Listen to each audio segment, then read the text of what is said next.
Hello, I'm Sarah from Truth, Lies, Betrayal. Welcome to Horror After Dark. Turn down the lights, keep an open mind, and prepare for tonight's nightmare. Let's begin.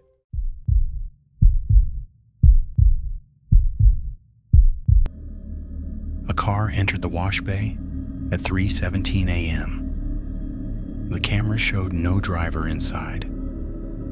I had been working the overnight shift at Bright Foam Car Wash for almost 6 months by then. It was the easiest job I'd ever had, which was the only reason I stayed. From midnight to sunrise, almost nobody came through. I sat in the control room, watched the camera feeds, cleaned the vending area, and reset the machines when they jammed. Most nights were quiet enough that I could hear the fluorescent lights buzzing above me. The place sat beside an old highway on the edge of town. During the day, it looked normal. Bright signs, soap smell, cars lined up near the payment kiosk. At night, it felt abandoned. The neon sign flickered against the wet concrete. The wash tunnel stood open and dark, with its hanging rubber strips moving whenever the wind passed through. The spinning brushes looked like they were waiting for something. The owner, Mr. Harlan, gave me only one strange rule. If Bay 2 starts after 3 in the morning, he said, don't go outside until the cycle ends. I thought he was joking. He didn't smile. What happens after 3? I asked. He looked toward the tunnel cameras. Usually nothing. That was all he said. For months, nothing happened. Then came Thursday night. It was raining hard, the kind of rain that made the whole parking lot shine black under the lights. I was sitting in the control room, half asleep, when the entry sensor chimed. A vehicle had pulled into Bay 2. I looked at the monitor. An old black sedan sat at the entrance gate. No headlights, no license plate. The paint looked dull and wet, like it had been sitting at the bottom of a river. I leaned closer to the screen. The driver's seat was empty. So was the passenger seat. I checked the outside camera, thinking maybe someone had stepped out to use the payment kiosk. No one. The parking lot was empty. The kiosk screen lit up by itself. Then the gate arm lifted. I stood up. That's not possible, I whispered.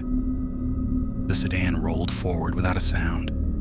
Its tires moved slowly over the wet concrete and stopped exactly inside the wash bay. The control panel beside me flashed green. Paid. I had not touched anything. The machine started. Water sprayed from both sides. Soap covered the windows. The brushes spun to life and slammed against the car with heavy, wet thuds. I grabbed the emergency stop button. Before I pressed it, the control screen changed. Do not interrupt cycle.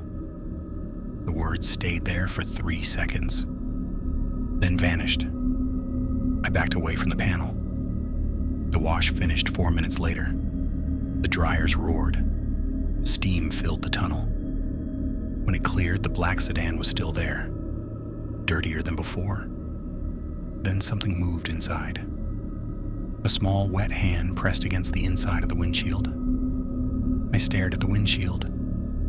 The hand was small, too small to belong to an adult. It pressed flat against the glass. Fingers spread wide, leaving a wet print in the fog. Then another hand appeared beside it. Then a third, lower on the window, as if someone smaller was trying to climb up from inside the car. My mouth went dry. I reached for the radio we kept in the control room, but my hand stopped halfway. The sedan's doors were locked. The windows were closed. There was no one inside. At least, there hadn't been when it entered. The handprints slowly faded. For a few seconds, nothing moved. Then the car horn blared. One long blast. I jumped back hard enough to knock my chair over. The horn stopped. The control panel flashed again. Inspection required. I didn't want to go outside. I remembered Mr. Harlan's rule. Don't go outside until the cycle ends. But the cycle had ended. The sedan was blocking the exit. If another car came in, the whole system would jam. And if I called Harlan at 3 a.m. because I was scared of an empty car, I knew exactly how that would sound. So I grabbed my flashlight and stepped out into the rain. The air smelled like soap, gasoline, and hot metal. Bay 2 was dripping. Water ran in thin streams across the concrete and disappeared into the drain beneath the sedan. The black car sat completely still, its surface coated in a gray film that the wash should have removed. I approached the driver's side. The window was fogged from the inside. I wiped it with my sleeve. Empty. No driver, no passenger. Nothing on the seats except dark stains in the fabric. I tried the door handle, locked. Then I saw the back window. My flashlight beam froze on the glass. Small handprints covered it from the inside. Dozens of them. Some were fresh. Some looked old, smeared through layers of dirt. Then the car radio turned on, not loudly, just enough for me to hear static humming from inside the sealed car. I stepped back. A child's voice came through the speakers, thin, shaking. Please. I stopped breathing. The voice crackled. Please don't wash us again. The rear door handle clicked. Once, twice, from the inside. I ran. I made it back to the control room and slammed the door and locked it behind me. The monitors flickered. Every screen changed to Bay 2. The black sedan sat under the dripping brushes. Then one monitor switched to old footage. The timestamp read, June 14th, 2013. Same bay, same car. But this time, there were people inside. A woman in the driver's seat, a child in the back, both screaming as the bay doors closed. I couldn't look away from the monitor. The old footage played without sound at first. The woman inside the sedan was pounding on the driver's window. Her mouth was open wide, screaming words I couldn't hear. In the back seat, a little boy pressed both hands against the glass. The same handprints, the same small fingers. Then the audio kicked in. Not clearly. It came through broken and warped, buried under machine noise. The brushes slammed against the car. The water jets blasted the windows. The woman screamed for help. I backed away from the screens. No, I whispered, no. The footage kept playing. On the screen, the wash cycle should have ended. It didn't. The brushes kept spinning. The water kept spraying. The bay doors stayed shut. Inside the car, the woman tried to open the door, but it wouldn't move. The boy in the back seat was crying so hard his whole body shook. Then the camera glitched. For 1 second, the footage cut to black. When it came back, the car was empty. The timestamp jumped forward 10 minutes. The bay doors opened. The sedan rolled out by itself. The monitor went dark. I stood there shaking. Then all the screens returned to the live feed. Bay 2. The black sedan was still there. Only now its headlights were on, pointing directly at the control room. My phone buzzed. Unknown number. I didn't answer. It buzzed again and again. Finally, I picked it up. Before I could speak, Mr. Harlan's voice came through. You went outside, didn't you? My throat tightened. What happened here? He was silent for a few seconds, then he sighed. It was before I owned the place. You knew about it.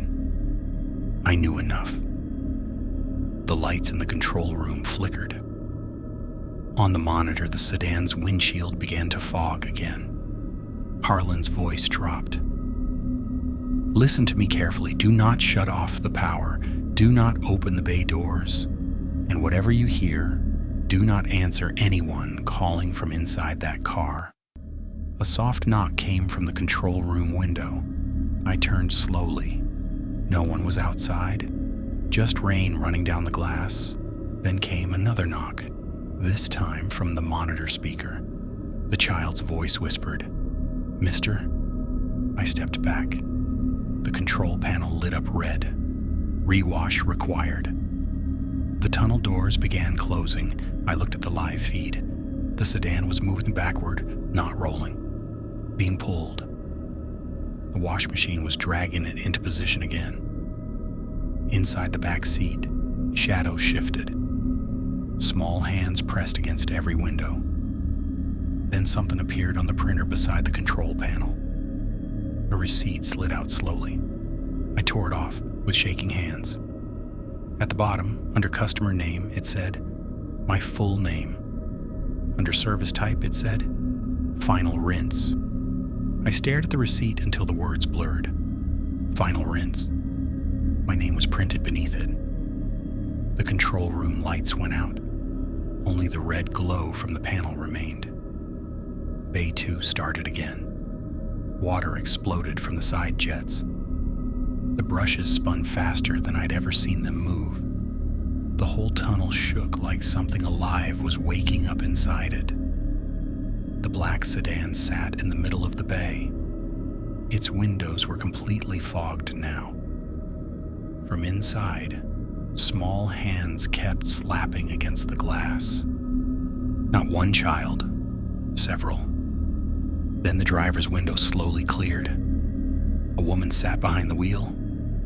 Her face was pale and swollen, her mouth stretched open in a silent scream. She turned her head toward the camera, toward me. The phone in my hand crackled. Mr. Harlan was still on the line. "Get out," he said. "You told me not to leave." That was before it printed your name. The control room door clicked. Locked. I grabbed the handle and pulled. It didn't move. On the monitor, the sedan's headlights flashed once. The machine stopped. Everything became silent. Then the bay doors opened by themselves. The sedan rolled forward out of the tunnel, slowly, straight toward the control room. I backed away as far as I could. The car stopped outside the glass. The engine was off. The parking lot was empty. Rain streamed down the windshield. Then the child's voice came through the speaker above me. "Open the door." I didn't answer. The woman in the driver's seat raised one hand and pointed behind me. I turned. The emergency exit was open. It had not been there before. Beyond it was not the alley behind the building. It was Bay 2. I was inside the wash tunnel. The brushes hung on both sides of me, dripping dirty water. The black sedan was parked at the entrance, waiting. The panel above the bay flashed. Employee vehicle detected. I ran. The tunnel burst to life. Water slammed into my back. Soap filled my eyes. The brushes swung toward me with enough force to knock me into the wall. I crawled under the first arm, slipped on the concrete, and saw the drain beneath me packed with hair, teeth, and small plastic toys. Behind me, the sedan horn blared. The child screamed, "Don't leave us!" I reached the exit door and threw myself through it. Morning light hit my face. The machines stopped at once. I was lying in the parking lot. The black sedan was gone. I quit before sunrise. Mr. Harlan never answered another call. A week later, Bright Foam Car Wash closed permanently. At least that's what I thought. Last night I drove past the old highway. The sign was lit again. Bay 2 was open. And on the security monitor inside the empty control room, I saw myself sitting in the black sedan. My hands were pressed against the windshield, begging someone outside not to start the wash.